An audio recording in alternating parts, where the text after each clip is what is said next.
It turns out, we're not completely sure that wearing sunscreen prevents melanoma, even in white people. Now, I can already hear your skepticism. Kyle, what are you talking about?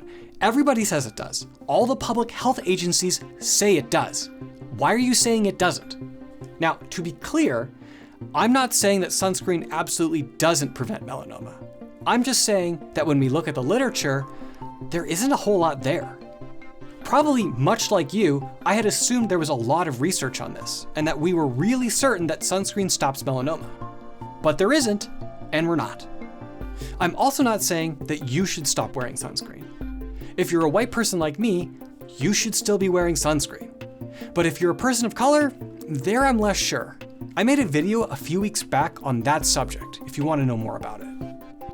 But getting back to the topic of melanoma prevention, this paper summarizes all the studies that have followed participants over a long period of time to determine if sunscreen prevents any kind of skin cancer. Yep, you're reading that right. There has been only 4 studies. And here's something that you might find interesting. The participants in all of these studies were already at an increased risk of developing skin cancer, like people with a history of actinic keratosis, people who live close to the equator, or people who have had solid organ transplants. Only one of these studies measured sunscreen's effectiveness at preventing melanoma, and it was also the only randomized control study. Let's look at this study a bit closer. This study's intervention portion lasted for about 4.5 years.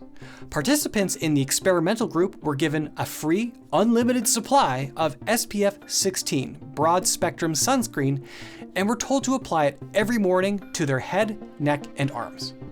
The participants were also encouraged to reapply as needed, and they were also welcome to use any other sunscreen they normally would in addition to the morning application. In comparison, the control group was asked to apply sunscreen as they normally would. Participants were then followed over the next 20 years. Researchers were informed when participants developed melanoma not just on their face, neck, or arms, but on any part of their body.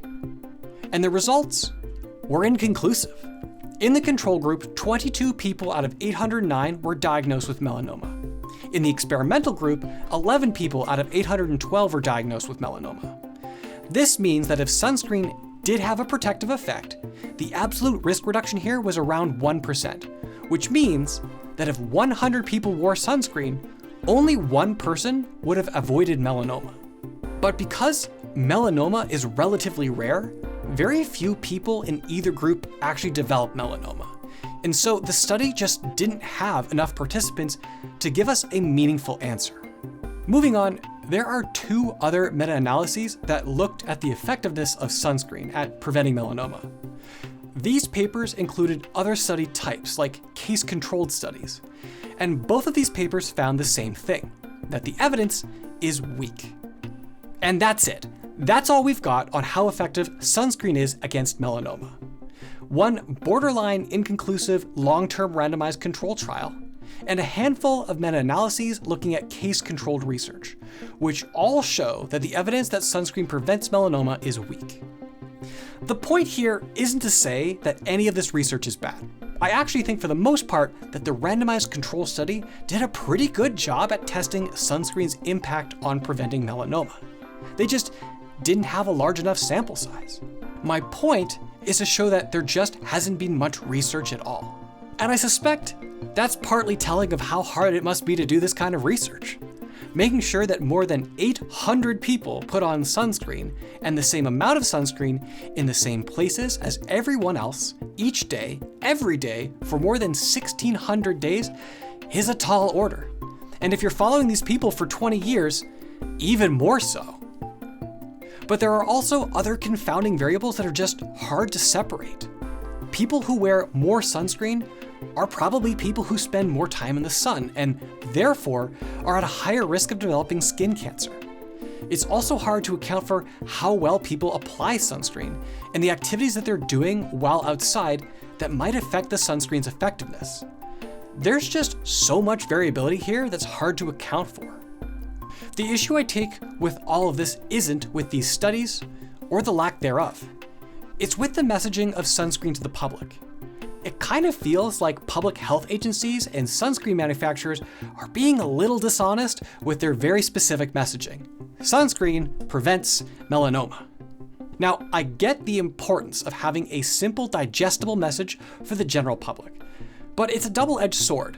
Public institutions run the risk of coming off as disingenuous, especially during a time of significant mistrust in healthcare institutions. But it's also harmful at a personal level. If I hadn't looked into this topic and then at some point developed melanoma in the future, I would have probably blamed myself for not wearing enough sunscreen, even though I wear it often and generally avoid the sun as if I was a vampire. I don't think public health agencies should foster that kind of self-blame in the public when there isn't a lot of evidence to justify their messaging. So, in summary, should you wear sunscreen? If you're a white person, yes, you absolutely should. But I don't think we should be as heavy-handed on the messaging that sunscreen prevents melanoma. It's clear we just don't know that for sure. Instead, maybe a better public health message is that sunscreen prevents painful sunburns and skin damage, and it might reduce your risk of certain skin cancers. Here's a melanoma case from the Figure 1 app. We've left a link in the video description. If you want to see more cases like it from a whole range of melanoma presentations, head on over to figure1.com or download our app.